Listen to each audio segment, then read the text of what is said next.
Narito na ang mga pinakamalalaking balita sa One North Central Luzon ngayong Lunes. Hinihinalang magnanakaw nasawi matapos makaengkwentro ang isang off-duty na pulis. 3 katao patay sa magkakahiwalay na aksidente. Mga automated counting machine na gagamitin sa eleksyon dumating na sa Pangasinan. At ang Gilon-Gilon Valley, heaviest, longest at prettiest na dagupan bangus, fastest deboner at classifier ng bangus, tutukan. Ito ang GMA Regional TV 1 North Central Luzon. Magandang hapon, ako si Chris Zuniga. Mga kapuso, 14 na araw na lamang bago ang eleksyon 2025. At kaninang alas 2 ng madaling araw, dumating na sa lalawigan ng Pangasinan ang mga automated counting machine na gagamitin sa eleksyon.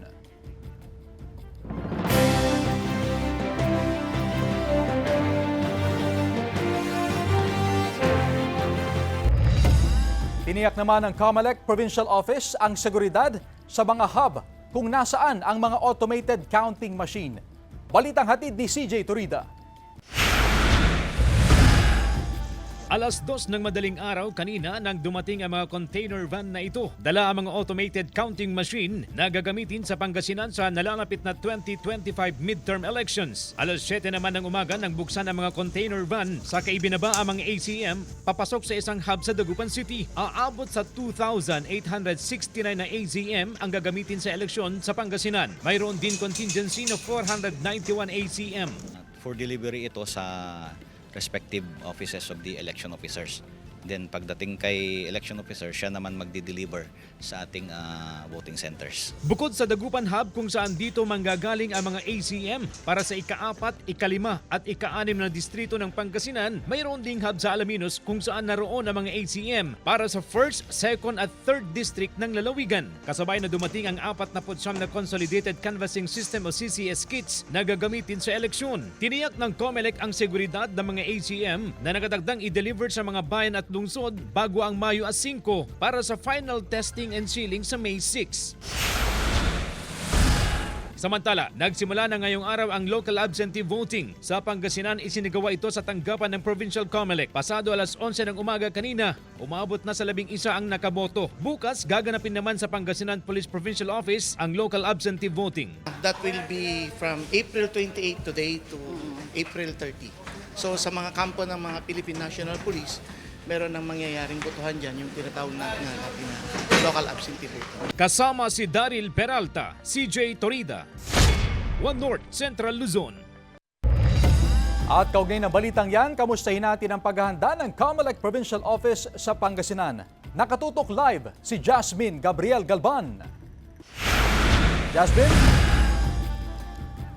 Chris, handang-handa na ang COMELEC Pangasinan sa araw ng eleksyon o yung election day na nakaschedule sa May 12, 2025. Ngayong araw nga ay dumating na yung mga ACMs sa mga warehouses sa probinsya ng Pangasinan. Ayon sa COMELEC, on or before May 6 ay dapat na nasa mga voting centers na yung mga ACM para sa schedule ng final testing and sealing o FTS. Ngayong linggo rin, Chris, ay nakaschedule na dumating yung mga official ballots. Samantala, Chris, bago pa yung pagdating ng ACM at ng official ballots ay nauna nang dumating yung mga ballot boxes, ganun din yung mga election paraphernalia sa iba't ibang mga election offices sa probinsya ng Pangasinan. At syempre, 100% na rin tapos yung signal testing sa mga polling precinct at ayon nga sa COMELEC ay wala na silang nakikitang problema sa pagdating sa signal sa mga polling precinct. Na-install na rin, Chris, yung mga transmission modem gadgets sa Sangguniang Panlalawigan Hall, Sangguniang Panlungsod at Sangguniang Bayan na magsisilbing canvassing center. Update naman tayo, Chris, sa local absentee voting na nag-start ngayong araw at mag-i-end sa April 30. Ay dito nga sa Provincial COMELEC ay nag-start na kanina yung local absentee voting kung saan ay mga media personality yung nakatakdang bumoto dito sa Provincial COMELEC, habang kaninang umaga din ay nag-start na rin yung local absentee voting sa PNP Maritime. Bukas naman, Chris, ay nakaschedule yung yung local absentee voting sa Pangasinan Police Provincial Office. Sa Mantala, Chris, tuloy-tuloy naman yung coordination ng PNP sa COMELEC at ayon nga sa monitoring ng PNP, so far ay wala silang nakikitang anumang banta o threats sa iba't ibang bayan sa probinsya ng Pangasinan ngayong papalapit na eleksyon 2025. Chris? Maraming salamat, Jasmine Gabriel Galban. Samantala, ilang tindera sa mga Dan Public Market hindi na araw-araw nakapagbebenta dahil sa mataas na presyo ng karne ng baboy. Sundan sa report. Apektado na ng patuloy na pagtaas sa presyo ng karne ng baboy ang ilang tendera sa mga Dan Public Market. Kung noong nakaraang mga buwan ay araw-araw pang nakakapagtinda ng karne ng baboy sa palengke ang mga tendera. Ngayon, swerte na raw kung makapagtinda sila ng 4 hanggang 5 beses kada linggo. Sa sobrang taas kasi ng presyo ng baboy ay halos hindi na sila kumikita pa. Gaya ni Marilu, naabot lang sa 500 pesos ang kanyang kita maghapon. Lugi pa raw siya kung hindi maubos ang kanyang panindang karne. Halos hindi makapagtinda dahil sa taas ng presyo ng baboy, logi. Lahat kami dito nalulugi. Kaya tinitiis namin ilang buwan na kami hindi kami kumikita ng sa live. Lang tinitiis namin kasi pag hindi kami magtitinda araw-araw, mawawala kami ng suki. Ngayong araw, panibagong pagtaas sa presyo ng karne ng baboy ang ipinatupad kasunod ng pagtaas sa live weight fee sa Katayan ng Bayan ng Mangaldan na aabot sa 250 per kilo. Umaabot na sa 400 pesos ang kada kilo ng karne ng baboy. Inaasahang tataas pa ito hanggang sa mga susunod na araw. Yung mga huminto na dahil sa taas ng presyo ng baboy, talagang hirap na kami talaga sa taas ng presyo ng baboy. Parang yung 1,000 ma'am, kulang pa eh. Kung minsan ma'am, kung namamalingki po ako, mga 2K, 3K, ganun. Sa monitoring ng Samahang Industriya ng Agrikultura, 15 piso hanggang 20 piso ang itinaas sa presyo sa karne ng baboy sa Pangasinan. Wala naman daw silang italang pagtaas sa live weight fee o farm gate price, kaya aalamin ng SINAG ang dahilan ng pagtaas sa presyo sa karne ng baboy. Check na kung saan galing yung baboy nila ba't biglang tumaas ng 50 pesos. Kasama si Jing Dakanay, Jasmine Gabriel Galban, One North Central Luzon. Aabot na sa 70 aftershocks ang naitala kasunod ng magnitude 5.8 na lindol sa extreme northern Luzon. Natunto ng PHIVOLCS ang epicenter ng lindol 73 kilometers northwest ng Dalupiri Island sa Calayan, Cagayan. Naramdaman ng intensity 5 na pagyanig pasado 1:00 kaninang madaling araw sa Calayan. Intensity 4 sa mga bayan ng Pasukin, Bacara at San Nicolas sa Ilocos Norte. Intensity 3 naman sa Batac City, Ilocos Norte. Pinapaalerto pa rin ang mga residente sa posibleng aftershocks.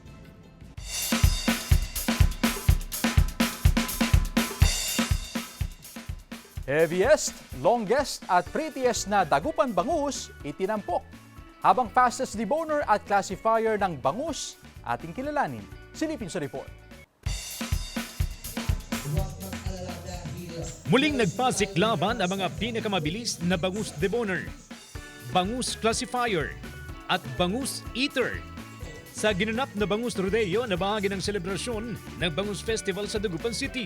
What we are doing right now is to promote what we have, the Dagupan Bangus, sa buong mundo. Wagi bilang pinakamabilis na bangus deboner si Jeffrey Bandera sa kanyang official time na 1 minute and 29.59 seconds. Kampiyon naman si Melesio Melendez bilang fastest bangus classifier. Ang kanyang official time, 1 minute and 31.41 seconds. At ang pinakamabilis kumain ng bangus, walang iba kundi si Ruben Fernandez.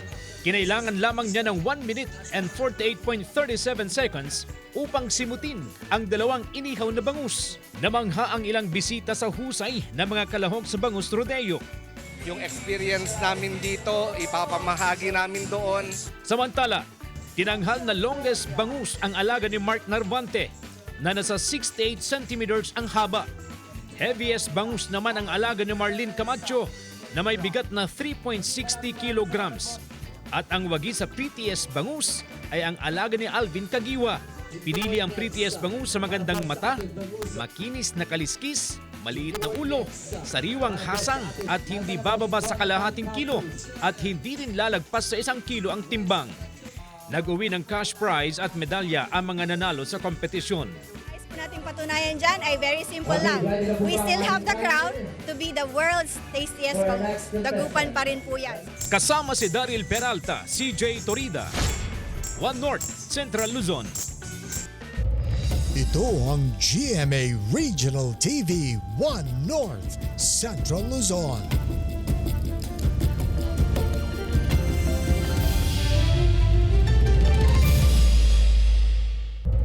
Ito ang GMA Regional TV 1 North Central Luzon. Hinihinalang magnanakaw nasawi matapos makaengkwentro ang isang off-duty na pulis sa Pampanga. Nakaalerto CJ Torida. Patay ang isang lalaki matapos maaktuhan na nagnanakaw sa isang bahay sa isang subdivision sa siyudad ng San Fernando, Pampanga madaling araw noong April 25. Sa inisyal na investigasyon, nakita ng isang concerned citizen ang insidente kaya agad niyang sinabi sa kanyang anak na isang pulis na nakatira malapit sa lugar. Naabutan pa ng mismong may-ari ng bahay ang aktong pagnanakaw ng suspect sa dalawang cellphone. Sa pagtakas ng suspect, sinalubong siya ng pulis. At nang puntahan nila yung bahay ng kapilang kapitbahay, ay nabulabog nga yung akyat bahay at dala-dala yung mga ninakaw na mga items. Nung pagkakataong yun ay pinigilan po siya ni Patrolman Ray Lemuel Sabat at sa kasamaang palad ay imbis na sumuko at ibigay yung mga ninakaw ay bumunot po ito ng kaya napilitan po yung ating off-duty na pulis na ipagtanggol yung kanyang sarili at nabaril nga po niya itong ating suspect. Ang pulis nakadestino sa bayan ng Mexico. Nasawi ang suspect matapos tamaan sa tiyan. Patuloy na inaalam ng mga otoridad ang pagkakakilanlan ng nasawing suspect at kung may kaugnayan siya sa iba pang krimen sa lugar. Samantala, pinaalalahanan ng pulisya ang publiko na maging mapagmatsyag at agad magsumbong sa mga otoridad kung may mga kahina-hinalang tao o gulaw sa kanilang paligid upang marespondehan agad. CJ Torida, One North, Central Luzon. Baku-bakong kalsada sa isang bahaing barangay sa Bangaldan, Pangasinan sasailalim na sa rehabilitasyon. Tutukan sa report. Sa loob ng mahabang panahon, dito na sa kalsadang ito dumadaan ang mahigit 300 pamilya mula sa barangay Gilig, Mangaldan, Pangasinan. Pribadong lote ito, pero dahil nagsisilbi itong daanan ng mga residente, pinapayagan naman ang pagpagamit sa lupa. Pero dahil sa pribadong lote, kahit may budget ang barangay, ay hindi ito may paayos. Hirap. Dahil di pa nagawa yung... Laging binabahadan, ma'am. Good news ang hatid ng mga opisyal ng barangay matapos ma-acquire ng barangay ang pribadong lote na dinadaanan ng mga residente. Naglaan na ang barangay ng budget para sa pagsaayos sa kalsada. Bukod sa rough road, karaniwan ding binabaha ang kalsada na ito tuwing panahon ng tag-ulan. Kaya naman malaking bagay para sa mga residente sa oras na masimulan ang rehabilitasyon ng kalsada. Yun ang isusunod nilang sisimintuhin yung lugar na binili naming lupa na daanan ng mga tao. Ginhawa para sa mga residente sakaling maayos ng kalsada. Malaking bagay, maganda. Hindi na mahihirapan yung, tingnan nyo yung sasakyan ko. Oo. Lubos ang pasasalamat ng barangay sa may-ari ng lote na dinadaanan ng mga residente. Kung hindi rin daw kasi nila binenta sa barangay ang lote, ay hindi ito maaaring pondohan at ayusin ng gobyerno. Samantala, target ng barangay na agad masimulan ng proyekto at matapos bago ang panahon ng tag-ulan. Kasama si Jing Dakanay, Jasmine Gabriel Galban, One North, Central Luzon.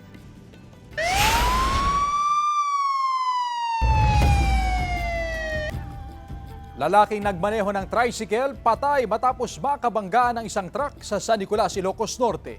Yan at iba pang balita sa pagtutok ni Glam Caligdan Dizon. Patay ang 38 anyos na lalaking nagmaneho ng tricycle matapos makabanggaan ng isang forward truck sa kahabaan ng Barangay 18, San Nicolas, Ilocos Norte.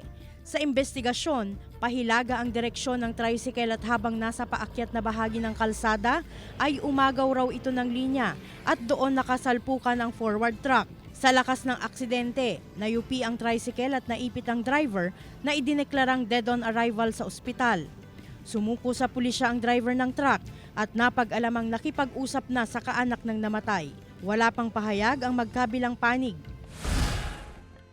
Dead on arrival naman sa ospital ang 63 taong gulang na magsasaka matapos mahulog sa bukid ang minaneho nitong tricycle sa barangay Duripes, Bacara, Ilocos Norte. Sa investigasyon ng pulisya, habang nasa pakurbang bahagi ng kalsada, nawalan ito ng kontrol sa manibela hanggang sa mahulog sa malalim na bahagi ng bukid. Base sa postmortem examination, traumatic brain injury ang ikinamatay ng biktima. Glam Calicdan, Dizon, 1 North Central Luzon.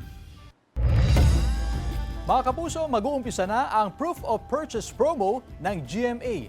Ang Kapuso Big Time Panalo Season 3 kasama ang mga bagong maghahatid ng big time papremyo na sina Kuya Kim at Mikey Quintos. Mamimili o sari-sari store owners pwedeng magpadala ng entries at may chance sa manalo ng maagang pamasko. Over 11 million pesos ang ipamimigay, kabilang na ang 1 million pesos para sa lucky mamimili at sari-sari store owner sa Grand Draw. Ang official sending of entries ay magsisimula sa May 3 at magtatagal hanggang July 11, 2025. Pwedeng maghulog ng entries sa mahigit 1,000 participating Mercury Drug, Pure Gold branches, GMA Regional TV and radio stations nationwide. Mag-ingat sa fake news, fake Facebook accounts o scam text.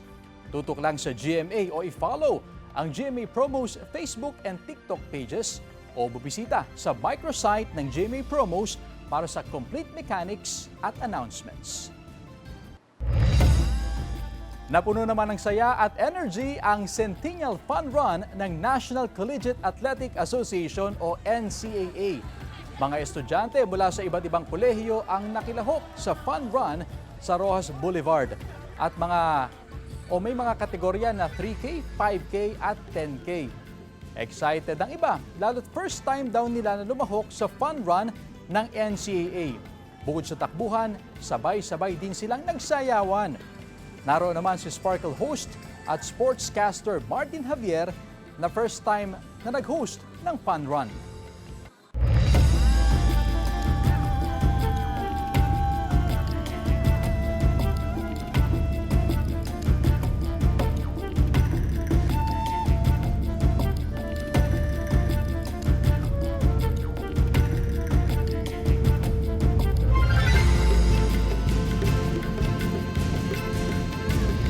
Ito ang GMA Regional TV 1 North Central Luzon.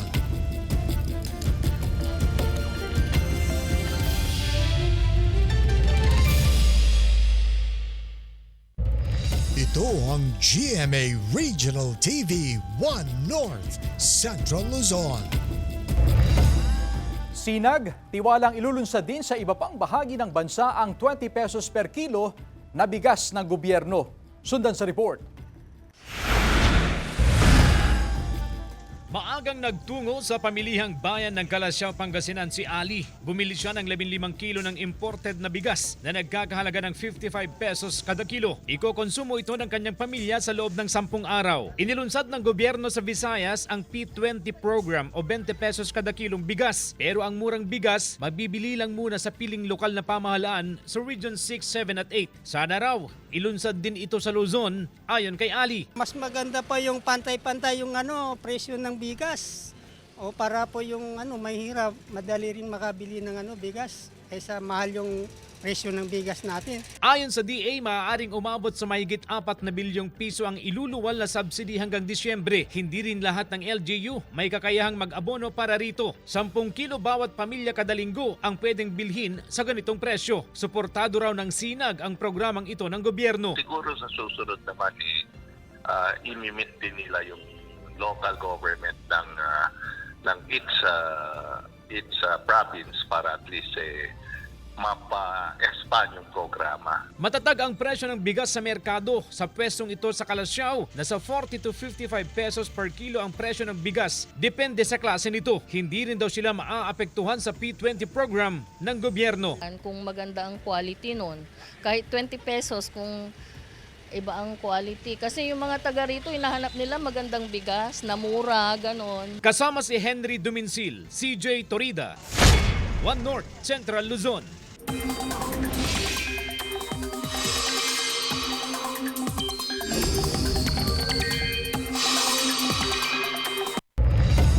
Mga kapuso, isang low-pressure area ang minomonitor ngayon sa loob ng Philippine Area of Responsibility.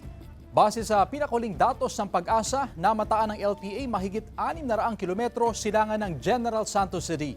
Hindi naalis ang posibilidad na maging bagyo ang nasabing LPA, kaya patuloy na mag-monitor.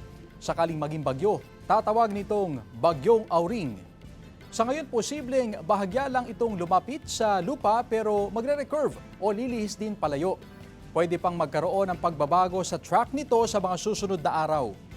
Bukod naman sa LPA, umiiral din ang Intertropical Convergence Zone o ITZZ at easterlies.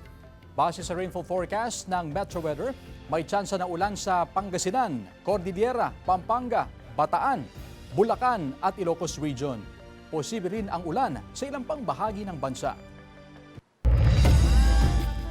Patay ang isang rider nang sumalpok sa nakaparadang elf truck sa highway na bahagi ng barangay Talos Patang, Malasiki, Pangasinan, alas 2:30 kaninang madaling araw. Nakilala ang biktima na si Mark Jason Ancheta, 19 anyos, residente ng barangay Butaw, Malasiki, Pangasinan. Sa investigasyon ng otoridad, galing sa inuman ang biktima at nang binabagtas ang highway, nawala ng kontrol sa pakurbang bahagi ng daan hanggang sa sumalpok sa truck. Nagtamo ng matinding sugat sa ulo at iba't ibang parte ng katawan ng biktima. Dinala sa Pangasinan Provincial Hospital ngunit hindi na siya umabot ng buhay. Sinisikapan ng GMA Regional TV 1 North Central Luzon na makuhanan ng pahayag ang kaanak ng biktima. Unang-una, dapat pagka nakainom, wag nang lalabas kasi yan ang karamihan na nangyayari dito sa aksidente. Panata kontra fake news ng GMA Integrated News, wagi ng silver sa Best Fact-Checking Project category sa One Infra Digital Media Awards Asia. Silipin sa report. Wagi ng Silver Award sa Best Fact-Checking Project category ng One Infra Digital Media Awards Asia 2025, ang Panata Contra Fake News campaign ng GMA Integrated News.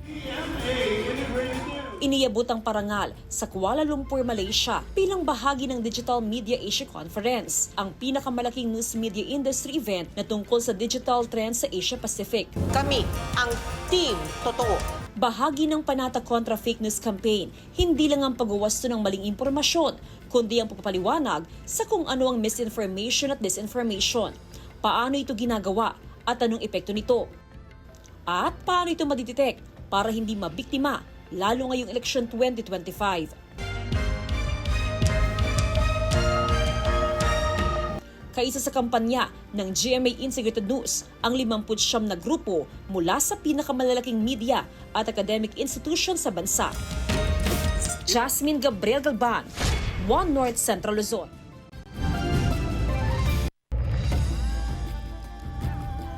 Kwento sa likod ng bagong hugot single ng Sala Band na No Regrets. Ating alamin sa report ni Jewel Fernandez. Matapos ang matagumpay na release ng kanilang debut single na Hi Tita, isa na namang hugot song ang hatid ng OPM band na Sala. Yan ang newest single nila na No Regrets. Tungkol ito sa kwento ng magkasintahang sabay nagpagawa ng couple tattoo pero kalaunay naghiwalay at pinatakpan din ito. Dahil pag papatattoo ka, talagang dapat no regrets ka. But then, regrettable din yung magpatattoo ka ng something permanent or someone na temporary lang pala. Ibinahagi rin ng grupo ang favorite lyrics sa kanta at ang mensahe nito para sa listeners. Sa butas ng karayom idadaan, alaala na matatabunan. Ang sa butas ng karayom, yung sa pagtatato, and sa liit ng butas ng karayom mo padadaanin yung sarili mo para makalimutan yung isang tao. Atin namang mapapakinggan ang debut single ni GMA playlist artist Malena Leonard. So fly.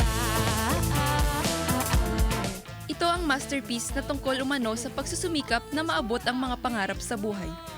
To persevere po, to keep believing in yourself, to keep going, even if there is negativities coming from within or from other people, is to just keep persevering. I think. Thankful naman si Malena sa lahat ng sumuporta sa kanyang first ever single. No one can break my steady strides, marching forward through the darkest fire.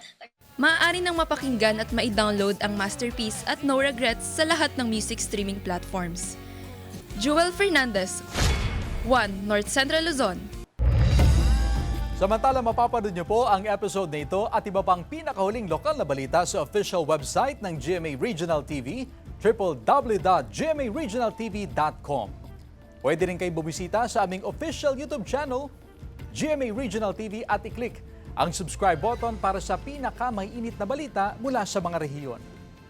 Nais din naming pasalamatan ang mga kapuso sa Hilaga at Gitnang Luzon, maging ang mga kapuso natin abroad. Dahil sa GMA Regional TV, local news matters. At yan ang mga pinakamalaki at pinakahuling balita sa Hilaga at Gitnang Luzon.